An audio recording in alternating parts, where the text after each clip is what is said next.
నమస్తే welcome to INB news. ప్రజా సమస్యలపై నిరంతరం ఉద్యమాలు చేసే CPI ML new democracy Mahabubabad parliament అభ్యర్థి మోకాళ్ల మురళీకృష్ణను గెలిపించాలని కాంక్షిస్తూ జిల్లా కేంద్రంలో భారీ ర్యాలీ చేపట్టారు. అనంతరం ఎంఆర్ఓ కార్యాలయంలో సెంటర్లో కార్నర్ మీటింగ్ చేశారు. ఈ సందర్భంగా పార్టీ నాయకులు మాట్లాడుతూ ఎన్నికల్లో ఇచ్చిన హామీలు నెరవేర్చకుండా ప్రశ్నించిన వారిని జైళ్లకు పంపిస్తున్నారని ఆరోపించారు. ఉద్యమ పార్టీలకు ఓటు వేయాలని, దోపిడీ చేసే వారికి ప్రజలు ఓటు రూపంలో బుద్ధి చెప్పాలని అన్నారు. ఈ కార్యక్రమంలో రాష్ట్ర నాయకులు, జిల్లా నాయకులు, కార్యకర్తలు పాల్గొన్నారు. 18 సార్లు జరిగిన ఎన్నికల్లో ఏం సాధించాం, ఇప్పుడు ఏం చేయబోతున్నాం, మన అభ్యర్థి ఎవరు?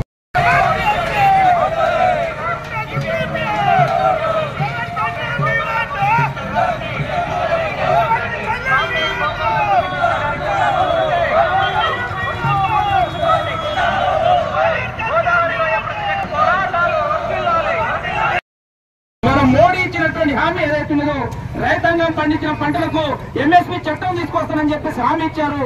ఆ హామీని కూడా ఇప్పటిదాకా అమలు చేయకుండా బుట్టదాఖలు చేసినటువంటి స్థితి మన దేశంలో కొనసాగుతుంది. అందుకోసం మతం పేరుతోటి, ఇవాళ కులం పేరుతోటి, మందిరాల పేరుతోటి ప్రజల్ని మోసం చేస్తున్నటువంటి ఫాసిస్ట్ విధానాలు తీసుకొస్తున్నటువంటి మోడీని గెలిపిద్దామా, లేక ప్రజాపక్షాన నిలబడినటువంటి ప్రజల పక్షాన పోరాడుతున్నటువంటి సిపిఐ న్యూ డెమోక్రసీ అభ్యర్థి కామ్రేడ్ మురళీకృష్ణ ఓటేద్దామా ఒక్కసారి గ్రహించవలసినటువంటి అవసరం ఉన్నది. అందుకోసమే ప్రజల పక్షాన ఈ ప్రాంతంలో లక్షలాది ఎకరాల గోదావరి పర్యావరణ ప్రాంతంలో లక్షలాది ఎకరాల పొడవు కట్టి పంచినటువంటి సిపిఐ న్యూ డెమోక్రసీ పార్టీ ఘనమైనటువంటి ఫారెస్ట్ భూములు అనేది ఆ భూములకు ఇచ్చేసి, అంటే ముందుగానే ప్లాన్ ప్రకారంగా భూములన్నింటినీ గుంజుకొని అప్పుడు నేను పట్టాలు చెప్పాడు.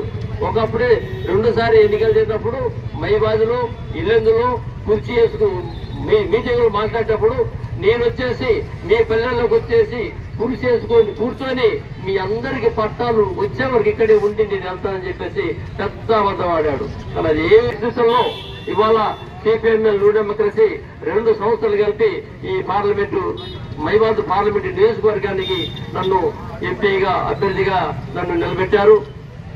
ఈ ప్రజా సమస్యల మీద పనిచేయాలని. ఇవాళ గెలిస్తే ఒక లెక్క, గెలకపోతే ఇంకో లెక్క. గెలిస్తే ఇవాళ ప్రజలకు ఉన్నటువంటి వాళ్ళ హక్కుల్ని, వాళ్ళ చట్టాలని ఖచ్చితంగా 100% అమలు జరపాలని ఇలా పార్లమెంట్ లో పోరాడతాం. మీ ప్రజల తరఫున అక్కడ గుర్తిపుతాం, ప్రజల తరఫున అక్కడ నిలబడతాం, ప్రజల తరఫున అక్కడ మాట్లాడతాం. అలా కాకుండా ఓడిపోతే ప్రజలు వేసినటువంటి ఓటు శాతాన్ని బలంగా తీసుకొని ఇలా ఈ ప్రభుత్వాలతోటి, పాలకులతోటి ప్రజల ద్వారా మేము ఫైట్ చేస్తాం. చట్టబద్ధమైనటువంటి పోరాటాలు నిర్వహిస్తాం. ప్రభుత్వాన్ని మెడలోంచి ప్రజల సమస్యల్ని పరిష్కరించే వైపు మేము చర్యలు తీసుకుంటామని చెప్పేసి ఈ సందర్భంగా చెప్తున్నాను. అందుకే కామ్రేడ్స్ ఇవాళ ఇక్కడ నన్ను నిలబెట్టారు. నాకు నా ఎన్నికల గుర్తు కుండ గుర్తుకి ఓటేసేసి ఈ ఉద్యమాలకు మీరు అందరూ చేయూతనివ్వండి, బలాన్ని ఇవ్వండి, మద్దతు ఇవ్వండి, ఆశీర్వదించాలని ఈ సందర్భంగా తెలియజేస్తూ ముగిస్తున్నాను.